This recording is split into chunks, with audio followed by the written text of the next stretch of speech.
Komite Anti Korupsi Saudi menangkap sejumlah pihak yang diduga terkait dengan kasus korupsi. Mohammed bin Salman adalah Menteri Pertahanan sekaligus putra mahkota Kerajaan Arab Saudi yang beberapa kali ini memberikan gebrakan di pemerintahan Arab Saudi. Dan berikut ini adalah beberapa di antaranya. Kalau kita lihat yang pertama adalah Mohammed bin Salman merupakan putra mahkota dari Raja Arab Saudi saat ini yang kemudian ia ditahbiskan begitu bahwa akan menjadi penerus tahta dari ayahnya. Adapun gebrakan yang kini sedang kita bahas adalah mengenai ia menangkap ada hampir selusin pangeran ya, ada 11 pangeran dan juga ada 4 menteri yang diduga terindikasi korupsi. Ditangkapnya para pangeran dan juga menteri ini di bawah Dewan Komite Arab Saudi ataupun Anti Korupsi Arab Saudi yang ia pimpin langsung. Tapi kita lihat juga ada sejumlah gebrakan-gebrakan lain yang ia lakukan sebagai seorang putra mahkota dan juga menteri di Kerajaan Arab Saudi. Kita akan lihat bersama berikut ini.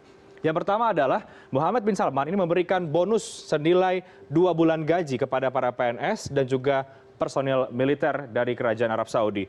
Dan juga ini bonus diberikan kepada pensiunan dan juga siswa di Arab Saudi. Kita lihat lagi apalagi gebrakan lain dari Mohammed bin Salman, putra mahkota Arab Saudi yang akan mewariskan kerajaan ayahnya.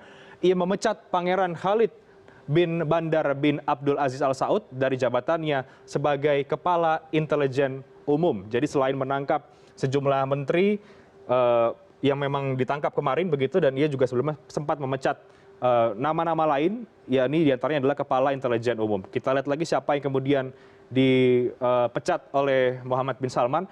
Ia juga memecat Pangeran Bandar bin Sultan dari jabatannya Sekretaris Jenderal Dewan Keamanan Nasional dan juga Penasehat Raja Arab Saudi.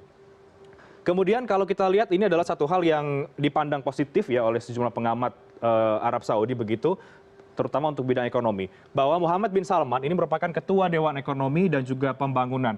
Ia meresmikan Saudi Vision 2030. Nah, konsep Saudi Vision 2030 ini yang kemudian dihasilkan ataupun sukses dipandang oleh sejumlah pengamat mengenai visi Arab Saudi sampai dengan tahun 2030. Di antaranya adalah bahwa diproyeksikan tahun 2030 nanti Arab Saudi sudah betul-betul melepaskan ketergantungannya kepada minyak, kemudian mengekspansi proyek-proyek yang lainnya begitu. Karena kalau kita lihat juga bagaimana keadaan Arab Saudi saat ini, perekonomiannya sudah mulai agak goyang mengingat sumber utama mereka, pendapatan mereka adalah minyaknya juga sudah mulai habis begitu. Ini yang kemudian diproyeksikan pada tahun 2030 nanti Arab Saudi tidak lagi tergantung pada minyak tapi bisa mengekspansi bidang-bidang yang lainnya dan juga menjalin hubungan internasional ataupun kerjasama ekonomi internasional, termasuk kemarin ke Indonesia. Nah, kita lihat lagi, ia juga sebagai Menteri Pertahanan, Mohammed ini juga dipandang yang paling bertanggung jawab atas masalah yang dihadapi kerajaan ini, menyangkut hubungan dengan Qatar dan juga Yaman.